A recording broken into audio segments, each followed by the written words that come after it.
Всем привет! Рада приветствовать вас на нашем канале и добро пожаловать в город из GTA Vice City. Всем привет! Вы на канале Go с нами. Сегодня мы находимся в городе Майами. Отправляемся ознакомиться с его финансовой частью, с центром города, даунтаун. Покажем, что можно посмотреть в окрестностях, какие экскурсии посетить. Ставьте лайки, подписывайтесь на наш канал Go с нами и поехали! А начинаем мы свое путешествие с исторически значимого для Майами места Виллы Виская. Название Виллы Виская в переводе с баскского языка означает «возвышенное место». Мы приехали на виллу Виская. Вход стоит $50 с 2 человек. Сейчас будем осматривать территорию, знакомиться с достопримечательностями этого места. Так выглядит территория этого парка и этой виллы. Площадь 73 гектара практически. Красивый вход, такая аллея. Вилла представляет собой дворец, спроектированный двойной симметричной оси Андреа Палладио, с центром вокруг увенчанного стеклянной крышей патио, и состоит также из 4 угловых павильонов, связывающих их крыльев с портиками. Владельцем виллы Виская был промышленник Джеймс Деринг. В настоящее время вилла Виская вместе с садами занимает общую площадь в 20 гектаров. Зеркало 20 века, начало 20 века.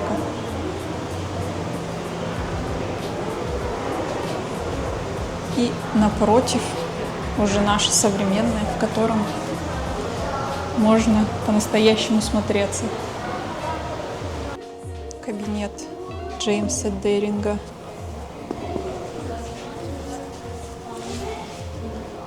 Это он сам. И библиотека.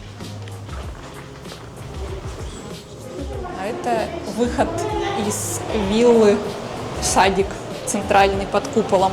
Вообще само здание устроено как вот такой купол, и от него отходит 4 комнаты, можно сказать. Очень красиво.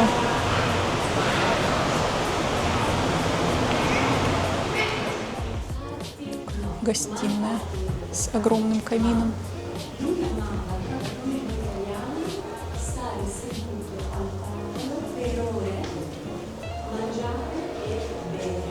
Потолок шикарный.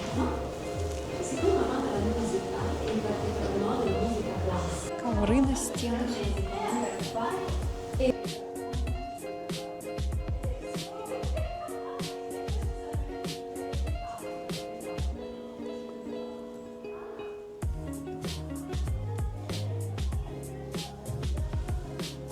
Интересный факт, то что здесь просят рюкзаки надевать спереди, а не сзади. Чтобы не задеть никакие экспонаты, да. Не тереться по стенам. Все-таки историческое место. Какой красивый фонарь-лампа.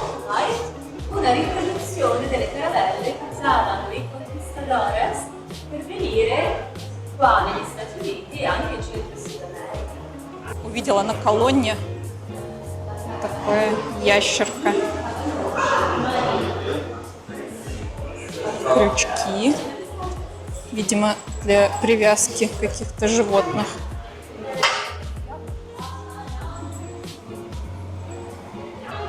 Интересно, и здесь на входе тоже музыкальная гостиная.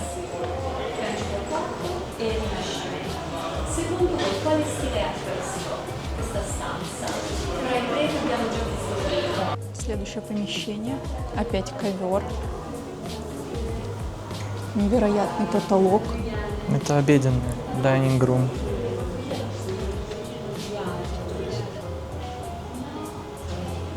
Красиво.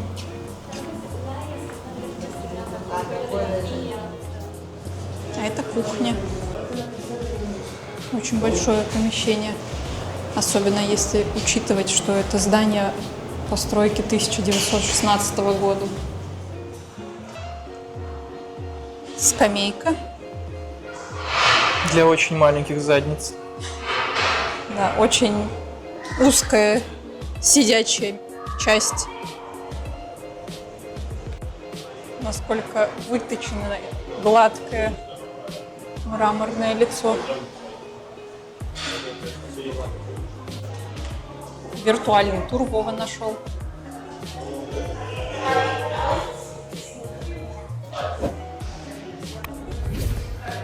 Подпишись и поставь лайк.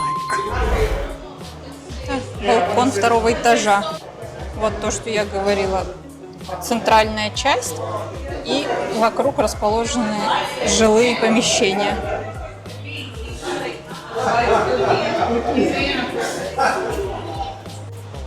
Заходим в еще одну комнату. На все это здание было 30 человек обслуживающего персонала. Уборщицы, посудомойщицы. Повара. Пушка в миниатюре. Знаешь, что мне напомнило эта вилла? Как мы ходили по Топкапы в Стамбуле. Там такие же небольшие комнатки, диваны, залы, столовые. Нет у тебя Мне такого? вообще это не напоминает. Мне напоминает Испанию, Италию, европейский стиль. Такое не часто в Соединенных Штатах увидишь. Ну да, но это итальянская постройка. Вот на это похоже, на турецкое нет. Ну, я имею в виду по самому расположению. Прям как гарем вот этот вот в Стамбуле. Отдельное здание, много комнаток. Не верьте, они вообще не похожи. Кто был в Топкапы, напишите, похоже это или нет. У них даже был лифт.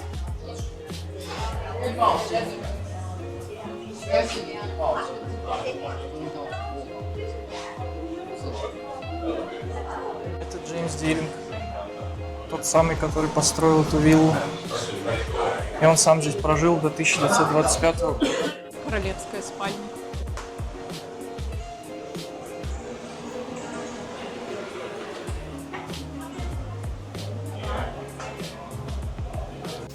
Ванная.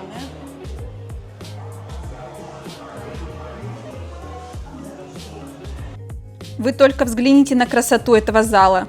Расписные стены, напоминающие эпические картины Ивана Айвазовского, шикарные дорогие потолки в стиле императорской России, разные детали над камином и, конечно же, мебель из эпохи на стыках 16, 17 и 18 веков. Самое удивительное, что всего каких-то 10-15 лет назад на этой вилле была полностью запрещена видеосъемка. Выход на улицу к океану. Как красиво. Вилла Виская – это один из самых посещаемых музеев Майами. Вилла представляет из себя не только музей искусства, но еще и музей архитектуры и музей ландшафтного дизайна. Главное здание комплекса было возведено в стиле венецианских дворцов времен Ренессанса и придает этому месту такой шарм, который можно редко встретить на просторах Майами. Дворец же окружают известные на весь мир сады Виская, создание которых заняло едва ли не больше времени, чем постройка главного здания. В эти сады мы уже совсем скоро отправимся. Обожаю морской запах. Можно даже к воде спуститься. Но сейчас прилив здесь, не погуляешь. Вообще вилла Виская – это национально-исторический памятник, расположенный в районе Coconut Grove, соответственно, в городе Майами. Это здание было построено в 1916 году, строили его 2 года. И построено оно по проекту американского архитектора Беррелла Хоффмана-младшего. И служило зимней резиденцией промышленника Джеймса Деринга. Джеймс Деринг прожил здесь 9 лет фактически, до своей смерти, до 1925 года. Сама вилла представляет собой дворец, состоящий более чем 70 помещений и спален, декорированных мебелью различных эпох и стилей. Разработкой интерьера занимался художник Поль Шальфен.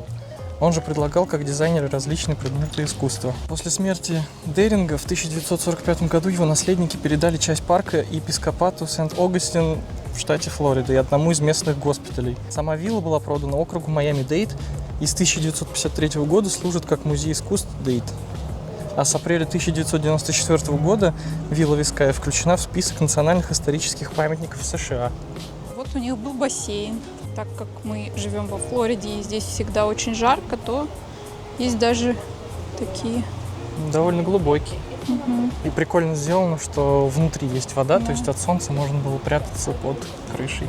Эта вилла считается одной из таких достопримечательностей Майами, которые обязательны к посещению, если вы сюда приезжаете на несколько дней. Очень интересное место, ему уже более 100 лет. Тратить здесь пару часов стоит того.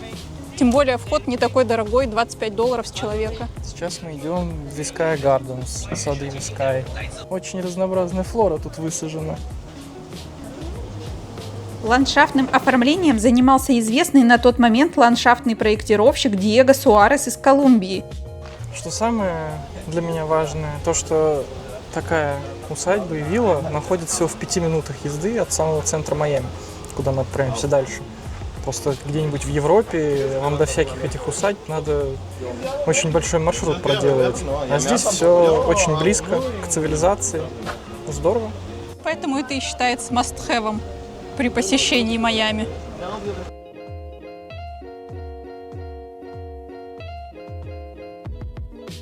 Вова обратил внимание на то, какое дерево, покрытое шипами на протяжении всего ствола. В итальянской вилле египетские сфинксы. Коготками. Ну, посмотрите на эту красотищу. Это все растет в живой природе во Флориде, в Майами. Это ничего не высаживается. Ну, какая ящерица. Ох, две даже. Смотри, еще хвосты не доросли. И типа как игуаны, но не игуаны. Ну, какие игривые. Отжимаются. Интересно, ядовитые или нет? Потому что вот такие желтые головы и хвосты, может быть, и ядовитые.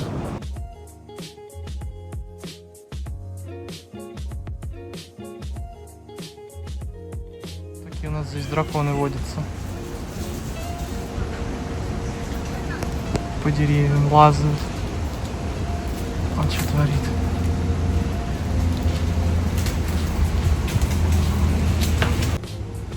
Длиннющие когти, пальцы. Видно даже, как дышит.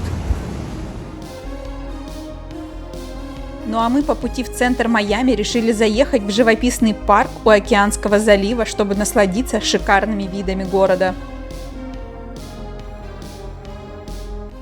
Второй точкой нашей сегодняшней поездки является вот этот парк вдоль шоссе. Он называется Хобби Айленд парк. Он расположен в таком месте, где открывается просто потрясающий вид на даунтаун Майами, на порт Майами. И отсюда даже можно увидеть круизные лайнеры, которые выходят из этого порта. Вход сюда абсолютно бесплатный. Единственный минус, что шоссе, на котором расположен парк, имеет платный въезд. В выходные дни можно увидеть, насколько много здесь яхт, сколько людей арендуют лодки или имеют свою лодку и выезжают кататься. Иногда здесь образуются пробки из лодок и яхт.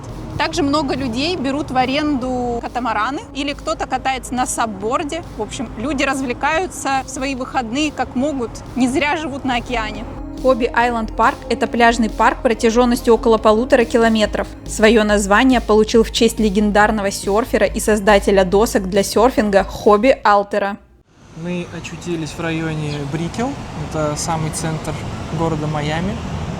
Финансовый центр с офисами, отелями, ресторанами. Вся деловая жизнь проходит здесь. Этот район основали в конце 19 века еще, но он не всегда был таким крупным. И только в 1970-х годах здесь стали строить такие небоскребы и привлекать сюда инвестиции и развивать финансовую артерию этого города. Все самые дорогие апартаменты, квартиры, отели, все находится здесь. Много людей здесь проживает. Так что сейчас прогуляемся по этому райончику, посмотрим, покажем вам, как все это здесь выглядит. Кто играл в GTA 5, наверное, сразу узнаете эту тачку. Апокалипсис. Офигеть, я ее первый раз вживую вижу. Очень круто. Но я вам скажу больше, что когда выйдет GTA 6, а она выходит уже в конце этого года, там осенью или в декабре, все эти локации, которые мы сейчас вам показываем, они все будут в игре. То есть мы живем практически в игре GTA 6.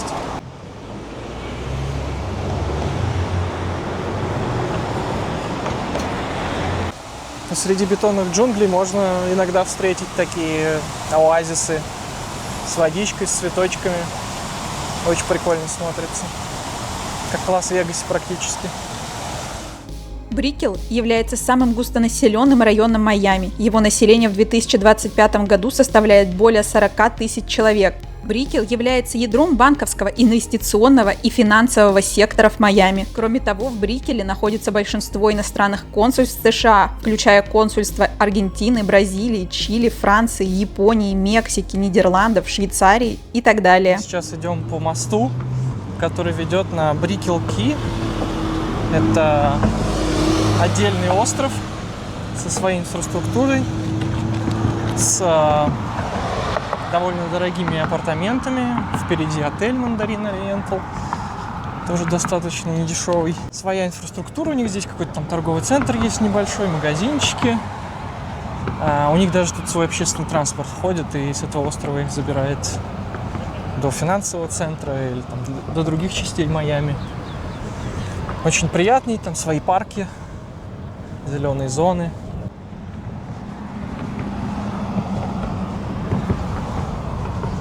Пеликанчик сидит, отдыхает. Ощущение, как будто на курорт попадаешь. Птички поют, люди гуляют. Много людей бегает. На сам остров мы не пойдем. Здесь, оказывается, запрещена съемка. Это приватная территория. Поэтому попробуем снять только с моста, показать, в каком красивом месте находится этот остров. Конечно, это снять можно, но мы не хотим нарушать закон. Раз нас встретили, попросили этого не делать, вежливо спросили: вы снимаете подкаст? Извините, типа, снимать нельзя. Говорят, вы гулять здесь спокойно можете, но съемку производить нельзя. Частная территория.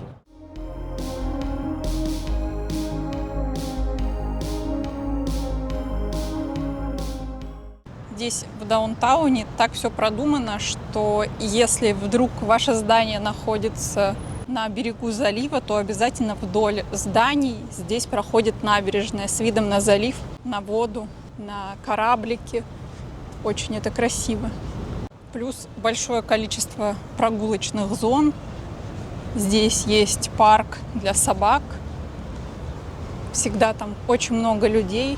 Очень много собачек гуляет, все друг друга знают, все друг с другом играют. Вот на таких маленьких лодочках можно покататься. Порой в этих заливах можно встретить разную морскую живность, ламантинов, дельфинов, даже иногда акулы приплывают, либо скаты. Вдоль залива можно на падлборде прокатиться. Здесь спускаются и по каналам идут под мостами. Тобой любимые мидии.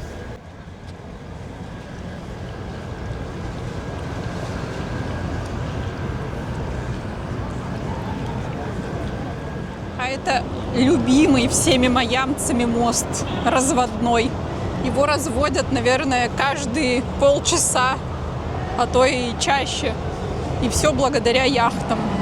Здесь большой трафик и очень много больших высоких яхт. Из-за них приходится постоянно разводить этот мост.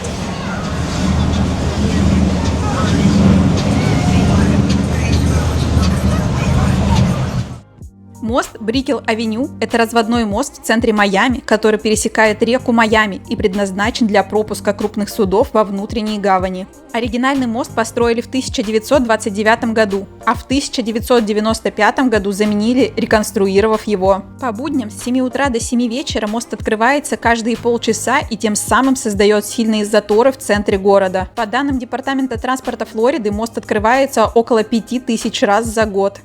Он преследует нас.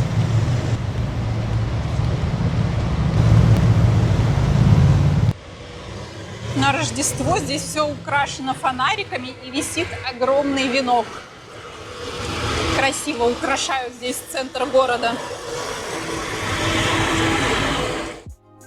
Брикел развивается быстрыми темпами, строительство новых зданий не прекращается ни на минуту. Современный облик города привлекает все больше и больше молодое население в центр Майами. Пришли в кафешку, которая называется Shake Shack. Бургерные. Не дешевые, но очень вкусные бургеры. Раньше в Москве такой был. Да, на Арбате был, в центре Москвы, но, сами понимаете, из-за отношений России с США, что весь бизнес американский, в общем-то, закрылся и ушел из России.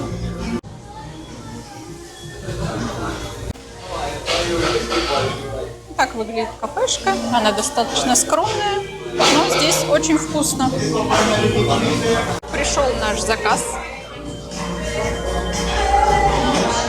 Несколько бургеров, лимонад и Спрайт. картошечка. Одно из твоих любимых заведений? Ну, фастфуда. Да, в Майами одно из любимых, потому что почему-то на востоке США не все бургерные есть, как на западе, например, тот же In-N-Out.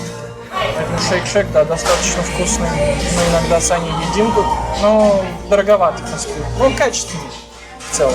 Вкусный, не такой жирный. Рекомендую вам попробовать, если не пробовали.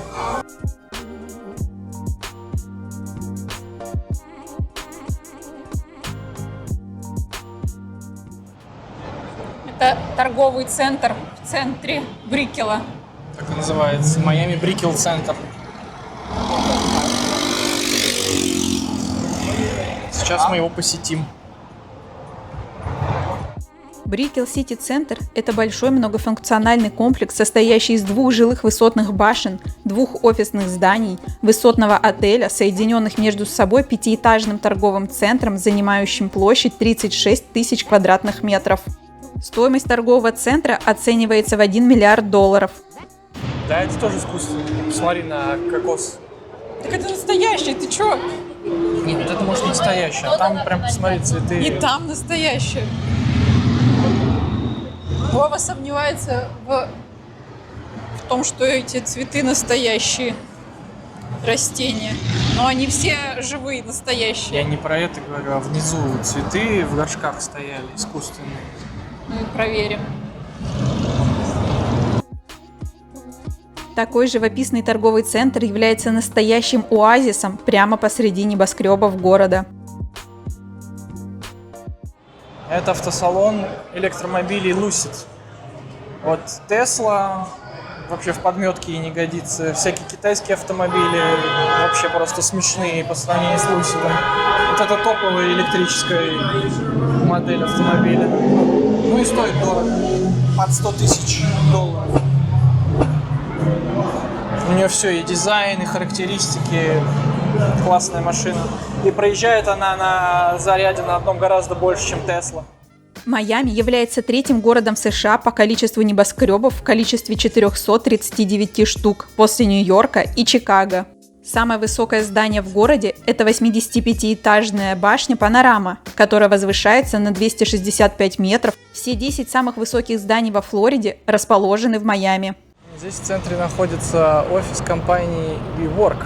Есть очень прикольный сериал, We Crashed называется.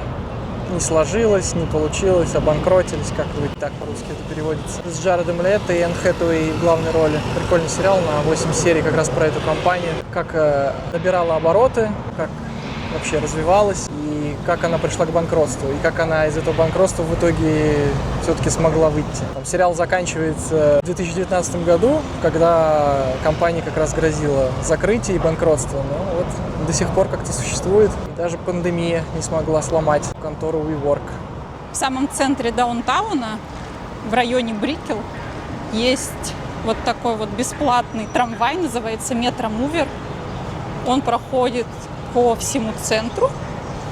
Сейчас мы попробуем прокатиться. И вообще мало кто знает, что он бесплатный на самом деле. Только местные жители и люди, которые здесь работают. А как бы туристы, многие считают, что это платно. и его не используют. Очень удобная штучка, достаточно быстро едет. Полный круг он проходит где-то за 30 минут. Но с этого трамвая открываются классные виды. Ты проходишь вдоль всех небоскребов, проходишь над заливами и, в общем-то, видишь всю красоту этого города. Вот такие вагончики. Они полностью автоматизированы, здесь нет машиниста. Майами Метромувер – это бесплатная автоматизированная система перевозки пассажиров в городе. Состоит из 3 линий и 21 станции, некоторые из которых являются пересадочными на метро, которое является тоже наземным. Этот монорельс открыт в 1986 году. Максимальная скорость 50 км в час. Строительство монорельса обошлось бюджету города в $150 миллионов.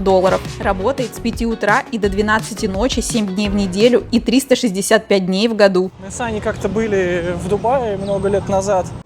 И теперь я понимаю, откуда, в принципе, Арабские Эмираты и город Дубай черпали свои идеи и вдохновение. Очень много похожих небоскребов в Дубае построены. Вот это вот монорельс, метромувер. Там, кто был в Дубае, знает, что это у них своя такая линия метро. Но она по такой же технологии сделана. Такие же беспилотные вагончики ходят. Поэтому все друг у друга заимствуют идеи. А мы пришли в еще одну точку притяжения людей. Это Bayfront Park. Опять же, на берегу залива, с видом на порт. Рядом с ареной Майами Хит. ICEA-центр. Мы отправляемся на колесо обозрения Майами вдоль парка Bayfront.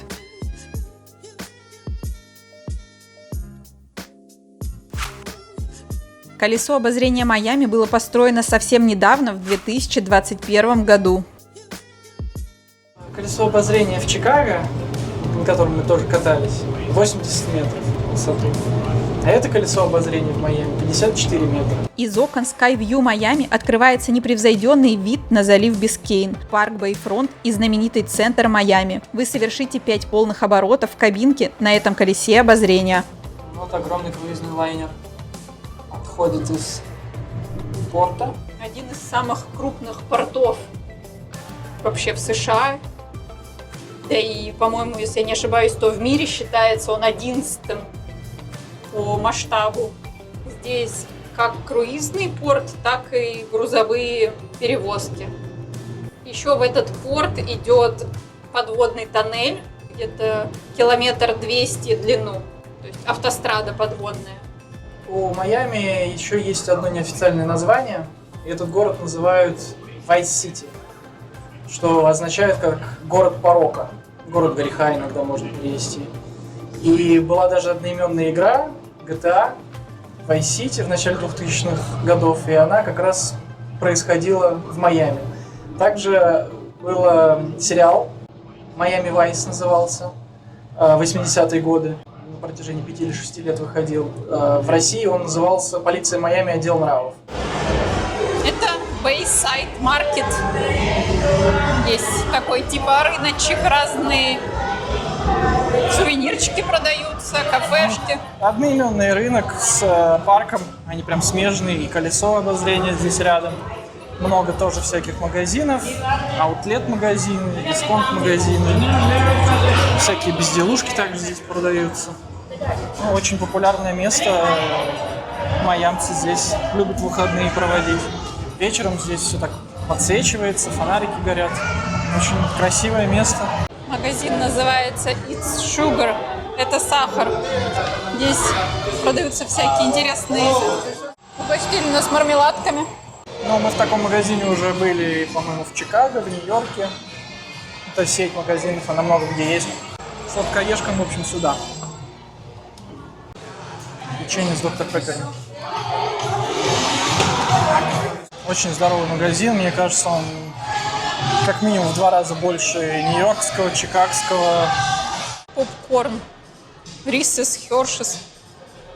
Я такое не видела. Орео. $8 стоит. Съедобный купальник. А это смешивать алкогольный напиток с вот этими штучками, и получится ягодный коктейль. Вова приглядывает себе газировку. А я буду вот такую японскую содовую. Она очень прикольная и очень вкусная. Вообще В здесь этой баночке содержится 86% сахара. то есть вся банка это сахар, считай. По сути, да. 170 калорий. Офигеть. Но здесь есть Dove, есть Skittles, японская фанта. Чем интересно, такая пепси-кола отличается. Ну, Тоже она, такая видишь, какая-то корейская, азиатская. китайская. Ну, Большой смотри, леденец. есть бобы сладенькие, как конфетки. А вот пампкинс тоже как мармеладки тыквенные. Что это у нас? Клубника. Черрис. А, Нет, вишня. да, Ну, вишня. мармеладки. вот. Мармеладка вишневая. А здесь стоечка, прикассовая зона. И здесь продается урина. У меня десерт. Это сладенький напиток. Сейчас мы Аню будем им поить. Будешь пробовать? Мы тебе берем. Это вот слили с унитаза. И тебе сейчас зальем в глотку. Итак, у нас начинается с Аней урина челлендж. Аня сейчас будет открывать вот эти вот Сачки. баночка с анализами и будет пить, наслаждаться. Ну что, пробуем? Стерильно написано. Верим. Выглядит как сок на завтрак для Ани. Ну давай, лупи.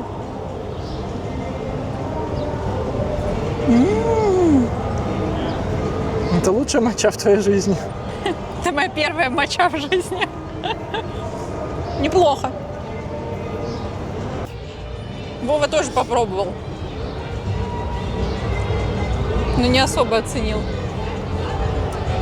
Она жесть какая сладкая. Кисло-сладкая. Прям продирает до слез. С водой это надо размешивать. Просто как сироп. Его бы в водичку добавить, и был бы компотик. Очень кислый и очень сладкий. Аня увидела вот такого кролика из Алисы в стране чудес. С 3 розочками, с 4 даже. Вот. Я ее запечатлю сейчас на память. А вот таких милых роботов-доставщиков по имени Джеффри можно встретить на улицах Майами. А это у нас Freedom Tower. Башня свободы. Была построена еще в 1925 году. В 1979 году эту башню добавили в Национальный реестр исторических мест США. А сейчас она закрыта на реконструкцию, в нее зайти нельзя, подняться тоже нельзя, к сожалению. Ну, видимо, ее поэтому и не сносят, то что она как наследие историческое. 100 лет уже ей. Памятник порту Майами. Здесь он справа, за поворотом. Название «Башня свободы» получила не сразу. Здание было построено для редакции Miami News и до 1957 года выполняло функции центрального офиса газеты. Затем собственность перешла к правительству, и в небоскребе устроили центр регистрации и распределения помощи беженцам из Кубы. Президент Кеннеди дал обещание о предоставлении убежища и гражданства США всем беженцам с острова. Соответственно, название «Башня свободы» появилось по ассоциации с островом Свободы, как называли Кубу. Вечером мы пойдем на баскетбольный матч команды NBA Miami Heat. Иногда в порту Майами можно встретить такие гигантские разворачивающиеся пассажирские лайнеры перед выходом в круиз в открытый океан. Мы продолжаем свое путешествие по Майами в модном районе Design District.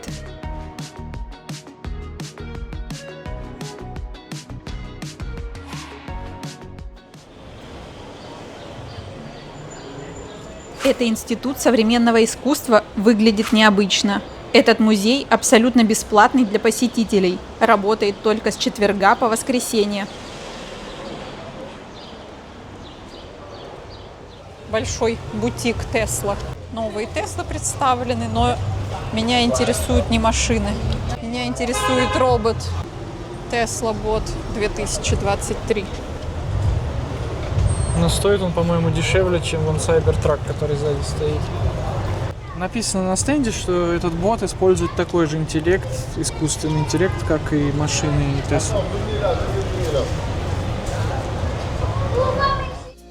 Найти свою нишу и создать неповторимый стиль в многогранном мире искусства непросто, но скульптору Бруно Каталана это точно удалось, ведь его работы узнать можно сразу. Именно он создает фигуры, которые словно не закончены, будто кто-то вырезал из них фрагмент. Эта серия работ называется «Le Voyagers» или «Путешественники». Здесь у нас вечериночка. Вечериночка. Да, диджей девка, девочка. Девка-девочка. Майами Дизайн Дистрикт – это район, в котором гостям города с первых минут становится понятно, что они попали по-настоящему стильное и дорогое место. Это американский аналог Золотого квадрата в Милане. Именно здесь расположены фирменные бутики Tiffany, Fendi, Dior, Hermes, Louis Vuitton, Prada, Tom Ford, Valentino и так далее. Кроме бесчисленного количества бутиков и художественных галерей, Майами Дизайн Дистрикт обращает на себя внимание своим исключительным благоустройством и изысканными малыми архитектурными формами. Весь район украшают различные современные скульптуры и декорации. Вот мне нравятся ручки на входе, как кинжалы. Это какой-то сирануш бикульчи. Турецкий, видимо. Мы проезжаем в художественный квартал Винвуд. Здесь находится более 10 галерей, и он известен своим уличным искусством. Это одна из крупнейших в мире уличных художественных инсталляций под открытым небом. С 2018 года каждую вторую субботу месяца в районе проводится арт-прогулка. Граффити и прочее искусство на стенах Винвуда появились не так давно, в 2009 году. Здесь открылся недавно в Майами такой парк скульптур. Он бесплатный и работает до 8 вечера.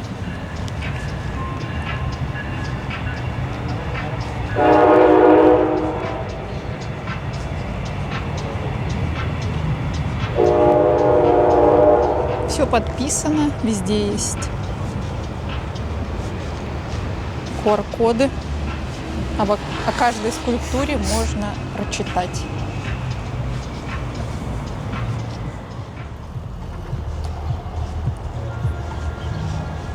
Тебе какие больше нравятся скульптуры? Вот такие металлические, как Cloud Gate? Или... Мне все нравятся. Вообще очень оригинальный, симпатичный парк. Вот это вот все Ричард Хадсон пока. Все видно в одном стиле. Вот это прикольное. Да. Чашечки, чайник наверху. Надо сказать, что вот эти районы, первый Винвуд, где мы ехали на автомобиле, где были граффити, и вот этот дизайн-дистрикт, они построены на месте бывшей промзоны. Всякие были заводы, неблагополучные районы. И примерно где-то 2007-2008 года это посносили и, соответственно, стали уже строить современные районы, здания и привлекать сюда туристов, потому что эти районы стали увядать. Промышленность стала сворачиваться, век индустриализации прошел, и надо было как-то привлекать деньги. Строили вот этот дизайн-дистрикт, здесь очень дорогие бутики, и, соответственно, денежки теперь текут рекой. Вот интересная скульптура. Рэйчел Валдес. Или Валдес. Загляни, он прозрачный. Прикольно, такая, как даже не 3D фигура, я не знаю, 5D что ли.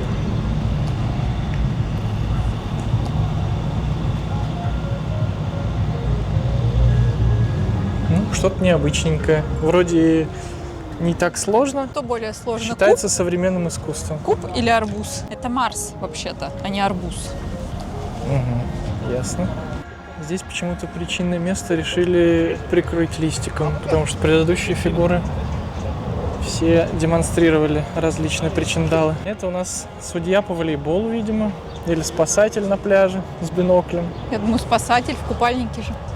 Просто названия здесь какие-то испанские. Сокориста. Мне почему-то нравятся вот эти черные скульптуры. Они похожи по стилю друг на друга. Потому что это один и тот же скульптор сделал. И вот такая скульптура в этом стиле уже была. Освальдо Вигас. Это опять Ричард Хадсон. Ну, то есть здесь просто представлены Ну, несколько скульпторов. да, 4-5 скульпторов, которые выставили свои экспонаты и фигуры.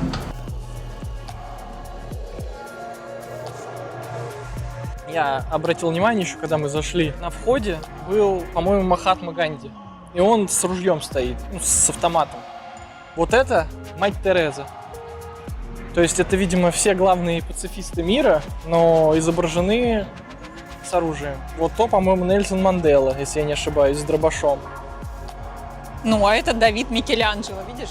Микеланджело. Ну, то есть такая аллегория, что ли. Главные пацифисты в истории человечества изображены с оружием. То есть что могло бы быть, если бы эти люди не боролись за права и свободу? Криштиану Роналдо, да? Я не знаю, за какой пацифизм Роналдо борется, но он просто сюда, наверное, попал как известный человек. Да.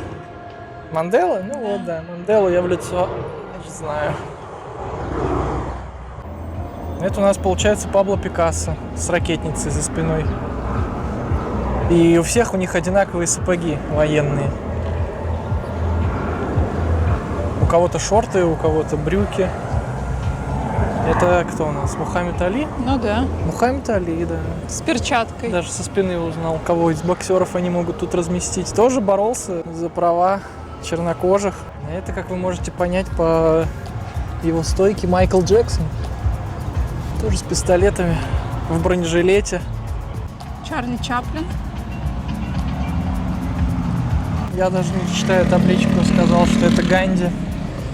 Так и есть. Махатма Ганди.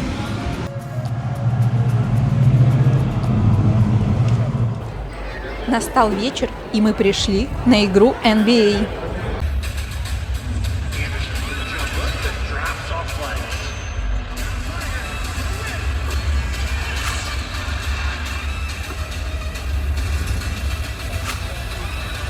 Мы решили себя немного побаловать и купить билеты на первые ряды матча НБА.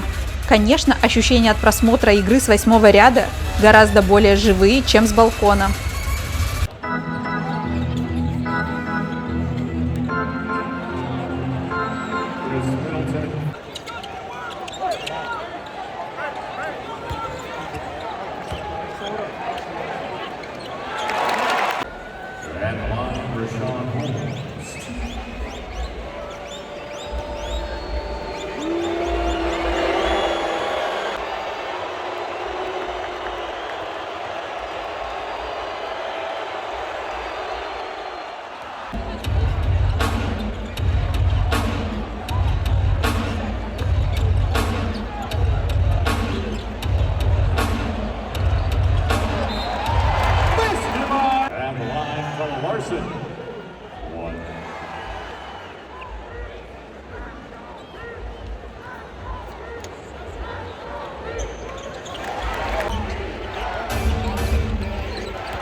Таким способом, в виде сбрасывания парашютиков, организация Miami Heat поддерживает интерес зрителей к матчу. В этот раз сбрасывали упаковки чипсов, но иногда бывают подарочные банковские карты, футболки и многое другое.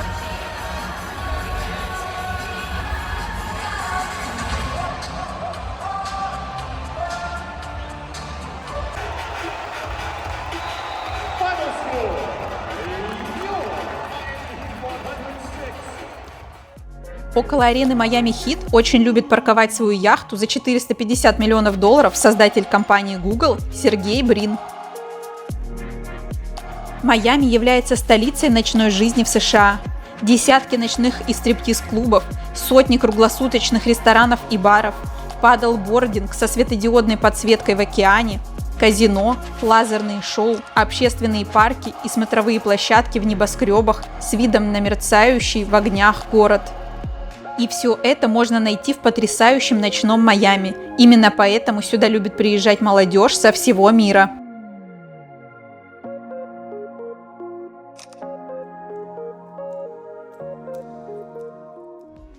Наступил новый день, и мы решили посетить классный сафари-парк под названием Lion Country Safari. Мы приехали в сафари-парк. Мы на своей машине проезжаем дорогу примерно 4 мили длиной, и на протяжении всей дороги у нас будут гулять разные животные. Это прям африканская забава, можно сказать. Ты находишься в дикой природе, и на своей машине выходить из машины нельзя открывать окна. Очень интересно это все.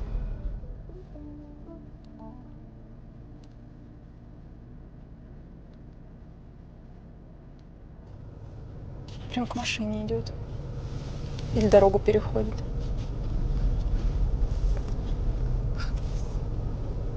Офигеть. Есть, просит.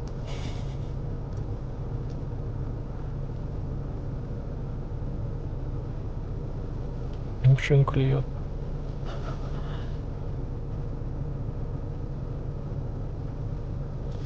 Или там что-то на машине у них лежит. Ну нет. Ну, что-то ест. Просматривать, терроризировать или уходит просто. Не знаю. Офигеть. Ты что, просто уйдешь? А вот семечки у него тут.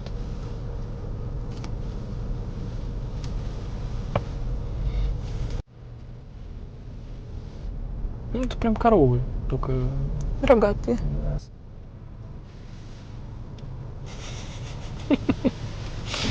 Очень забавно они, конечно, бегают. Ну а ты чё, дружище?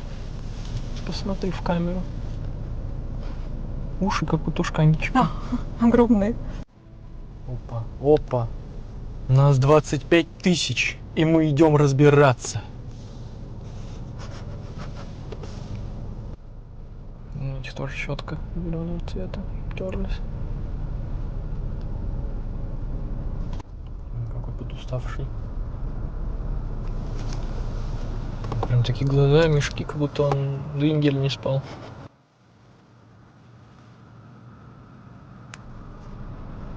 Носорожище. Кстати, маленький. Ну, вот видишь, малыш. Вот этот здоровый. Угу. Вот этот здоровый. Вот этот средних размеров. Ну да, наверное, ближе уже. Львиное сафари – один из самых крупных сафари-парков США, который расположился на территории 110 гектаров в округе Палм-Бич, штата Флорида. В целом парк населяет около 1000 животных различных видов с африканского континента, которые имеют сытый и ухоженный вид. Львиное сафари в Майами был открыт в 1967 году предпринимателем из Южной Африки и Великобритании с той целью, чтобы воссоздать африканский сафари-парк на американском континенте для сохранения и поддержания популяции африканских львов. Он чешет себе между ушек веткой этой. Здесь в парке имеется пешеходная зона, где разрешается выходить из машины. В сафари можно совершить пешую прогулку по парку в специально отведенном месте, где удастся даже покормить жирафов из рук, куда сейчас мы и отправляемся. Вот такой здесь парк. Даже есть какие-то развлечения, расписание. В 3:30 будут показывать, как тренируют жирафов. В 2:30 театр животных. И в 12:30 театр животных. Только разные, видимо. Ну, один со змеями, а другой с не знаю кем. А где ты змею видела? Снейк – это не снейк. Здесь прям джунгли. Даже есть маленькая площадь, чтобы на катамаране покататься. Тут вот рыба в воде сидит.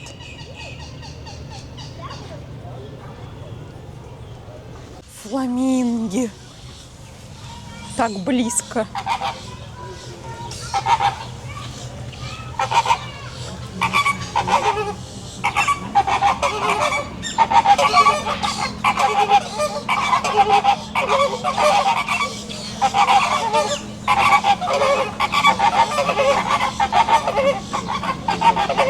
Пиратский попугай. Здоровенные. Привет. И вот красавчики здесь сидят. Здесь есть и детские аттракционы, и можно покормить рыбок и лебедей.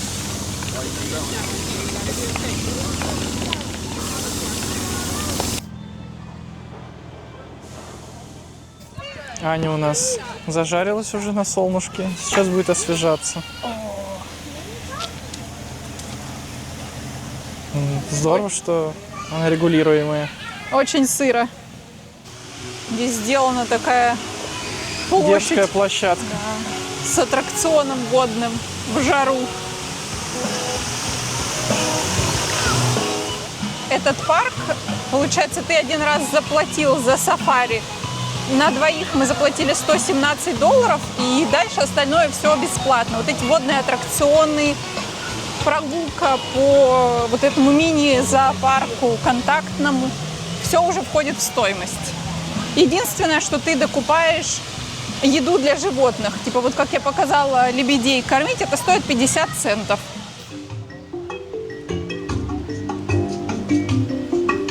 Будем пробовать кормить жирафов. Они открыты с 11 утра.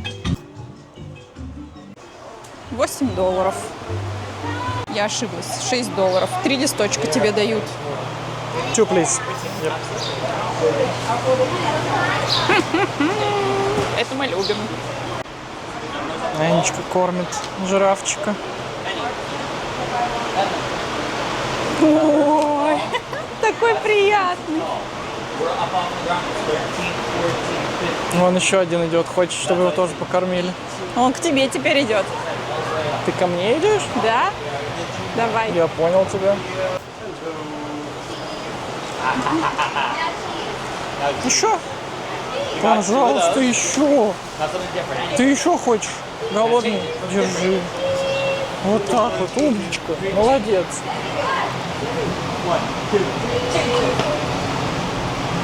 А все, у тебя больше ничего нет, он видит, и он больше на тебя реагировать не будет. Это африканский континент, Африка. Желтым показано, где была популяция жирафов в 1700 году, и столько, сколько осталось сейчас. Красным. Истребляют всех ради шкур. К сожалению. Здесь такой интересный факт написан, что фламинго ходят на их пальцах. То есть получается как балерины. Здесь можно за $2 покормить таких мини-козочек. А здесь должен быть американский аллигатор. Ох, должен быть. Ничего себе, они тут плывет, сидит. Здесь представлен скелет питона. Написано, что в длину до 6 метров они могут достигать, 20 фитов по американской измерительной системе. Water Station.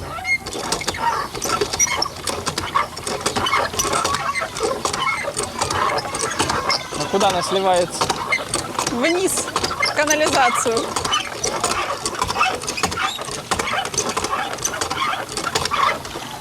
Так попей хотя бы.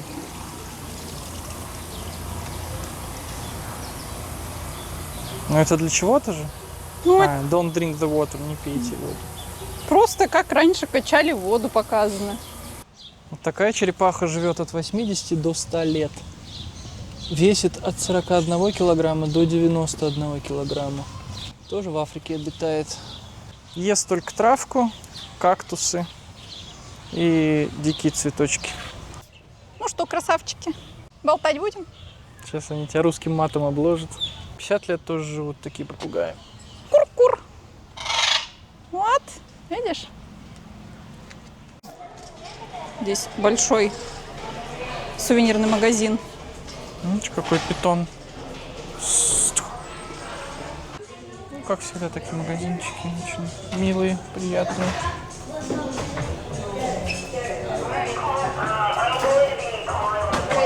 Тут еще и селф-чекаут есть. Просто сканируешь. Вообще супер. Ну, он прям классный, современный. Много всяких штучек.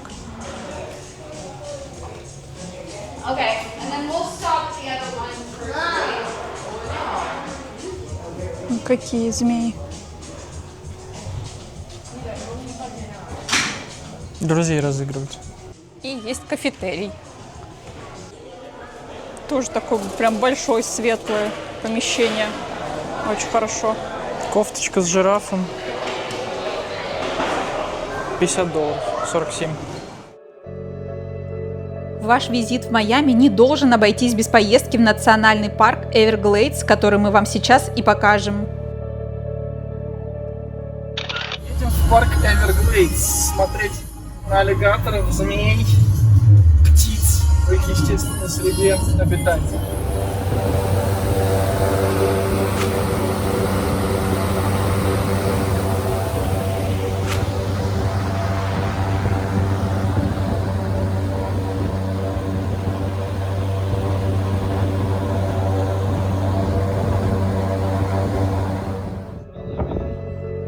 В этом парке можно увидеть аллигаторов в их естественной среде обитания на болотах. И даже гнездование детенышей аллигаторов. Они еще и журчат.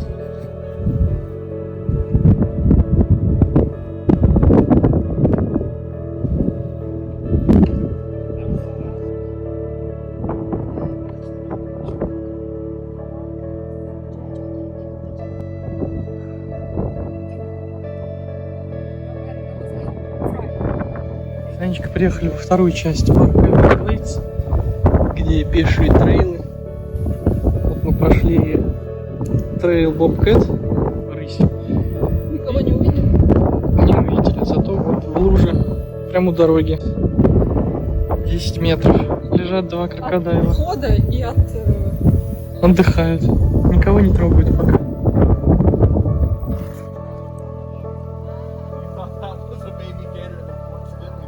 А вы когда-нибудь видели маленьких аллигаторов в дикой природе?